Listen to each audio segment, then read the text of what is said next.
Hello everyone, welcome to the horror story with Deepak। ये कहानी है छत्तीसगढ़ के दुर्ग गांव की, जहां माधव अपनी वाइफ उर्मिला के साथ रहा करता था। दोनों की हालत बहुत ही खराब थे, गरीबी से गुजर गुजर कर रहे थे। ना तो घर में कुछ खाने को था, कई कई दिन बीत जाते थे, उनको खाना नहीं मिलता था। कभी किसी मंदिर या गुरुद्वारे में जाके खा लिया, या कभी कभी किसी पड़ोसी के घर खा लिया, नहीं तो भूखे पेट ही सो गए। इतनी जिल्लत भरी जिंदगी थी कि माधव ने सोचा क्यों ना वो जंगल जाए और नदी में कूद के अपनी जान दे दे। माधव घर से निकला भी और उसने नदी में कूदने की कोशिश भी करी। तभी उसे वहाँ एक तांत्रिक मिल गया, जिस तांत्रिक ने उसे रोक लिया कि तुम ये क्या कर रहे हो। तो माधव ने सारी बात तांत्रिक को बताई कि मैं यहाँ पे आत्महत्या करने आया हूँ, ऐसे ऐसे गरीबी से गुजारा कर रहा हूँ, मेरे पास कोई और रास्ता नहीं है। तब उस तांत्रिक ने बोला तुम्हारे पास रास्ता है, क्या तुम वो रास्ता सुनना चाहोगे, क्या तुम उस रास्ते पे चलना चाहोगे। खतरों से भरा हुआ है और एक बार तुम उस रास्ते पे चल गए तो वापस नहीं पलट पाओगे। माधव ने कहा वैसे भी तो मैं मरने ही आया हूँ, क्यों ना ट्राई कर लूँ। तांत्रिक से बात हुई, तांत्रिक ने उसे कर्ण पिशाचनी साधना के लिए बताया। उसने कहा तुम एक बार कर्ण पिशाचनी को जागृत कर लो, तुम जो कहोगे वो कहेगी, तुम्हें जितना पैसा चाहिए वो ला के देगी, लेकिन इस रास्ते में बहुत खतरा है और कोई वापसी नहीं है, ये ध्यान रख लेना। माधव ने कहा कोई इशू नहीं है, आप मुझे बताओ कैसे करनी है कर्ण पिशाचनी साधना। तो उस तांत्रिक ने एक जमीन पे एक चौक से पता नहीं किस चीज़ से कोई सिंबल सा बनाया। माधव को बोला तो इसमें बैठ जा और फटाफट जो मैं बोल रहा हूँ वो बोल, और फिर थोड़ी देर में मेरे लिए एक मुर्गा लेकर आई हो जिसकी हम बलि देंगे, और एक नींबू लेकर आई हो। माधव ने वही करा, फिर वो गया, एक मुर्गा लेकर आया और एक नींबू लेकर आया। तांत्रिक ने मुर्गा और नींबू काटा और बोला कि ये नींबू और मुर्गा अपने घर में ऐसा ही सिंबल बनाई हो, एक अंधेरे कमरे में जहाँ पे कोई आता जाता ना हो, ना ज़्यादा लोगों को उसके बारे में पता हो, कि तेरे पड़ोसी सीधा अंदर आके ना घुस जाए उसमें, ऐसा कमरा हो, ताला लगा रखे उसमें, और वहाँ पे ये मुर्गा और ये नींबू रख दियो ऐसे ही, और जो जो मंत्र मैंने बोले ये पढ़ लियो। माधव ने वैसे ही करा। उसने घर गया, अपनी वाइफ को सारी बात बताई। उसकी वाइफ को पहले तो विश्वास नहीं हुआ, फिर उसकी वाइफ ने कहा तुम्हें लगता है तो ट्राई कर लेते हैं। उन्होंने अपने एक कमरे में गए, ज़मीन पे वैसे ही सिंबल बनाया, उस पर वो मुर्गा रखा जिसकी गर्दन तांत्रिक ने काटी थी, और नींबू रखा आधा कटा हुआ, और वो मंत्र पढ़ने लगा। जैसे ही वो मंत्रोच्चारण कर रहा था ना, एक भयानक सी एक लड़की जिसके बड़े बड़े बाल, बड़े बड़े नाखून, डरावना चेहरा, हंसती हुई वहाँ पे आ गई। वहाँ तक समझ गया यही है कर्ण पिशाचिनी। तो उसने आते ही बोला क्या काम है मेरे लिए? माधव ने उसे कहा जा यहाँ पे जो ज्वेलर है उसकी सारी ज्वेलरी लूट के ला, इस गांव के जितने ज्वेलर हैं सबकी सारी ज्वेलरी लूट के मारे ले ला। कर्ण पिशाचिनी वहां से गायब हुई और 10 मिनट में वापस आई और सारी की सारी ज्वेलरी उसने माधव के आगे रख दी। उसके बाद कर्ण पिशाचिनी ने बोला मुझे भूख लगी है। माधव ने वो कटा हुआ मुर्गा उसके आगे रख दिया, वो ऐसे ही मुर्गा निकल गई। उसके बाद माधव ने अपना तावीज उतारा और उसके आगे तावीज रख दिया, जिसके कारण कर्ण पिशाचिनी गायब हो गई। उसकी वाइफ ये देख के हैरान कि ये कैसे हो गया। माधव ने बताया अब से हम डेली यही काम करेंगे और ऐसे ही पैसा कमाएंगे, हमें कुछ काम करने की जरूरत नहीं। अगले दिन माधव और उर्मिला टीवी देख रहे थे। टीवी में न्यूज़ चल रही थी कि पास के ज्वेलर के यहाँ चोरी हुई है, जिससे भारी नुकसान हुआ है और चोर का कुछ पता नहीं चल पाया। माधव और उर्मिला एक दूसरे की तरफ देखने लगे कि लगता है यहीं पे चोरी करी है कर्ण पिशाची ने। तभी अचानक से उनके दरवाजे पे किसी ने खटखटाहट करी। उर्मिला ने जाके दरवाज़ा खोला तो क्या देखा कि विनोद, जो कि माधव का दोस्त है, वो आया है। विनोद ने माधव को सब कुछ बताया कि अब तुझे पता है हमारे गाँव में चोरी हो गई। माधव ने कहा नहीं, मुझे तो नहीं पता ऐसा कुछ, क्यों, क्या हो गया, किसके यहाँ चोरी हो गई। माधव ने ऐसे एक्ट करा जैसे उसे कुछ ना पता हो। विनोद ने उसे सारी बात बताई। तभी विनोद की नज़र उर्मिला के गले में पड़े गहनों पे पड़ी। उसने बोला भाभी को इतने गहने कहाँ दिला दिए, तुम्हारे तो खाने के लाले पड़े हुए थे, कहीं तुमने तो नहीं ज्वेलरी शॉप लूट ली। ये सुन के माधव कहता है तू पागल है क्या, तुझे हम चोर दिखाई देते हैं। तभी अचानक से माधव के घर में से तेजी से किसी के चिल्लाने की आवाज आ रही होती है। ऐसा लग रहा होता है मानो गेट को कोई जोर जोर से पीट रहा हो। माधव और विनोद दोनों पलट के देखते हैं तो उसी कमरे में से आवाज आ रही होती है जहाँ पे कर्ण पिशाचनी थी। माधव उर्मिला को इशारा करता है जाके देख क्या हुआ, क्यों शोर मचा रही है इतनी। विनोद कहता है क्या हुआ, कौन इतनी आवाजें अंदर लगा रहा है, कौन दरवाजा पीट रहा है। तो माधव कहता है कोई नहीं यार, माँ जी है, उनकी थोड़ी तबीयत खराब रहती है तो दौरे वोरे पड़ते रहते हैं, इसलिए उनको कमरे में बंद करा हुआ है, कल ही आई है वो। उर्मिला अंदर जाती है और जैसे उर्मिला दरवाजा खोल के अंदर जाती है वैसे ही वो चिल्ला पड़ती है। और उर्मिला को चिल्लाता देख माधव और विनोद दोनों भाग कर आते हैं और कमरे में देखते हैं कि उर्मिला नीचे गिरी हुई है, बेहोश पड़ी है, और ऊपर कर्ण पिशाचिनी उड़ रही है, जिसको देख के विनोद के तो तोते हो जाते हैं। विनोद माधव के कंधे पर हाथ रख के कहता है ये क्या है। तो माधव कहता है तेरे को बताता हूँ, पहले इस उर्मिला को उठा के बाहर लेके चल। वो दोनों उर्मिला को उठा के बाहर लेकर आते हैं, गेट बंद करते हैं, ताला लगाते हैं, और माधव अपना लॉकेट उतार के उस ताले पे टांग देता है ताकि कर्ण पिशाचिनी बाहर ना आ पाए। और उसके बाद माधव सारी बात विनोद को बताता है।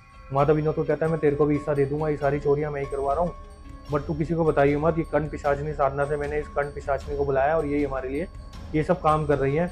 उर्मिला को ध्यान नहीं रहा, वो बिना लॉकेट पहने बिना ताबीज पहने अंदर चलेगी, इसलिए उसने इस पर अटैक कर दिया। विनोद कहता नहीं नहीं, मुझे इन पचड़ों में नहीं पड़ना, तू भी इन चीज़ों से दूर हो जा, कि काला जादू ये सब कभी उल्टा असर कर देता है। अगर अभी हम नहीं जाते अंदर तो ये तो भाभी को मार ही देती, कल को तुझे भी मार दिया तो, या भाभी को मार दिया तो लड़ लेगा इन चीज़ों से, क्यों इन चक्करों में पड़ रहा है। अब ये सोच के ना माधव के दिमाग में भी आता है, यार मैंने बहुत सारा पैसा तो चुरवा ही लिया है, मेरे पास इतना पैसा है इस वक्त कि मैं अपनी पूरी ज़िंदगी काट सकता हूँ। और ऊपर से अभी इसने उर्मिला पे अटैक करा था, विनोद बात तो सही कह रहा है, बाई चांस इसने कभी हम पे अटैक कर दिया, कभी लॉकेट का असर खत्म हो गया, कोई भी दिक्कत हो गई तो हम तो दोनों ऐसे ही मारे जाएंगे। तो कहता है यार विनोद तू सही कह रहा है, एक काम करते हैं हम तांत्रिक के पास चलते हैं, तू मेरे साथ चल, तांत्रिक के पास जाएंगे, तांत्रिक को बोलेंगे कि इससे पीछा कैसे छुड़ाना है। पैसा तो मैंने इतना कमा लिया, मैं सारी ज़िंदगी गुजारा कर लूँगा, मुझे कुछ काम नहीं करना पड़ेगा, लेकिन अब जान बचानी है अपनी। मैंने तो ये सोचा ही नहीं कि इसने उर्मिला पे अटैक कर दिया है, मेरे पे भी अटैक कर सकती है और हमें मार भी सकती है। अब ये तीनों उस तांत्रिक के पास जाते हैं। तांत्रिक कहता है मैंने तो तुम्हें पहले ही कहा था कि ये बहुत खतरनाक रास्ता है, एक बार तुम आगे चले गए तो वापस नहीं आ पाओगे, लेकिन फिर भी मैं तुम्हारी मदद करता हूँ, सोच लो क्या तुम साधना करना चाहते हो कर्ण पिशाची को कैद करने की, उसके बाद तुम उसे कभी बुला नहीं पाओगे और कभी तुम पैसा नहीं कमा पाओगे, और ज़्यादा कमाना चाहो तो। फिर माधव कहता है नहीं नहीं, आप मेरा इससे पीछा छुड़वाओ, इसने आज मेरी बीवी को मारने की कोशिश करी है, मेरे को नहीं कुछ भी और पैसा चाहिए, मैंने बहुत पैसा कमा लिया है। अब तांत्रिक बोलता है कि इस विधि को पूरी करने के लिए मुझे किसी लड़की के बाल चाहिए होंगे। विनोद बोलता है यार हमारे घर के पास ब्यूटी पार्लर है, वहाँ लड़की आके कटिंग तो कराती होंगी, और वो कूड़े में बाल फेंक देते हैं, क्यों ना हम वो बाल उठा लाएं, तो वहाँ से वो बाल उठा लाते हैं। और भी सामान मंगाता है तांत्रिक, वो सारा सामान लेकर आते हैं। उसके बाद क्या होता है, जैसे ही वो तांत्रिक एक घेरा बनाता है चूने से या कोई भी वाइट रंग का पाउडर होता है उससे, अचानक से तेजी से हवा चलने लगती है और वो सारा का सारा चूना उड़ जाता है। तो तांत्रिक आग जलाने की कोशिश करता है, बारिश आ जाती है और वो आग बुझ जाती है, और वो तांत्रिक समझ जाता है कर्ण पिशाचिनी ही ऐसा कर रही है, वो वापस नहीं जाना चाहती। तांत्रिक कहता है माधव से यार देख, इसको हम काबू में नहीं कर सकते, ये हमें साधना करने ही नहीं दे रही है, इसको अब हमें भस्म ही करना पड़ेगा। तुम और तुम्हारी वाइफ उर्मिला दोनों अपना लॉकेट लेके जाओ घर, और कर्ण पिशाचिनी से उसके बाल मांग लाओ, वो बाउंडेड है, अगर तुम कोई चीज़ मांगोगे तो वो मना नहीं करेगी। माधव और उर्मिला डरते डरते जाते हैं और कर्ण पिशाचिनी को बोलते हैं कि हमें तेरे बाल चाहिए, और बोलते ही लॉकेट आगे कर देते हैं। कर्ण पिशाचिनी समझ जाती है मेरे बाल क्यों मांग रहे हैं, मगर वो बाउंडेड थी तो वो अपने बाल काटती है और दे देती है। बाल लेके जैसे ही वो लोग तांत्रिक को दे देते हैं, तांत्रिक अपना रिचुअल पूरा करता है और कर्ण पिशाचिनी वहीं भस्म हो जाती है। जब विनोद उर्मिला और माधव घर आते हैं, वो देखते हैं कि उस कमरे में कुछ नहीं है, राख पड़ी हुई है, कर्ण पिशाचिनी वहाँ नहीं है। वो समझ जाते हैं कि अब ये भस्म हो गई है, अब हमें खतरा नहीं है अभी। विनोद कहता है माधव तेरा इस कर्ण पिशाचिनी से तो पीछा छूट गया है, इन पैसों से भी पीछा छुड़ा, इन ज्वेलरी से भी पीछा छुड़वा, ये सब पैसा जो है ना ये बर्बादी लाएगा और कुछ नहीं लाएगा, चोरी किया हुआ पैसा है, पुलिस स्टेशन में जाके दे दे, पुलिस अपने आप इन्वेस्टिगेट करेगी और जिसका जितना पैसा है, जिसकी जितनी ज्वेलरी है वो वापस कर देगी, माफ़ी मांग लियो, तेरी सज़ा भी कम हो जाएगी। माधव कहता है सुबह देखते हैं ये सब, अभी तू जा, तेरे घर में भी सारे घर वाले अकेले हैं, हम भी आराम कर लेते हैं, सुबह तो आइयो, सुबह डिसाइड करेंगे क्या करना है इन पैसे का। बट माधव के मन से लालच नहीं किया होता। माधव कहता है यार ये ना विनोद इधर उधर बातें फैला देगा, एक काम करते हैं हम सोते हैं, सुबह सुबह 4 बजे हम सारा सामान पैक करके दूसरे गाँव निकल लेंगे विनोद के आने से पहले। दोनों सो जाते हैं और वो कर्ण पिशाचिनी वाला कमरा जो है वो लॉक करना भूल जाते हैं। उसमें उसकी ना राख पड़ी होती है जिसमें अंगारे थे अभी भी, क्योंकि अभी अभी भस्म हुई थी तो आग पूरी तरह से बुझी नहीं थी। अभी दोनों जिस बिस्तर पे सो रहे होते हैं ना, अचानक से तेज हवा चलती है और कुछ अंगारे उड़ के हवा के साथ बिस्तर में आके गिरते हैं, बिस्तर में आग लग जाती है और ये दोनों वहीं जल के मर जाते हैं।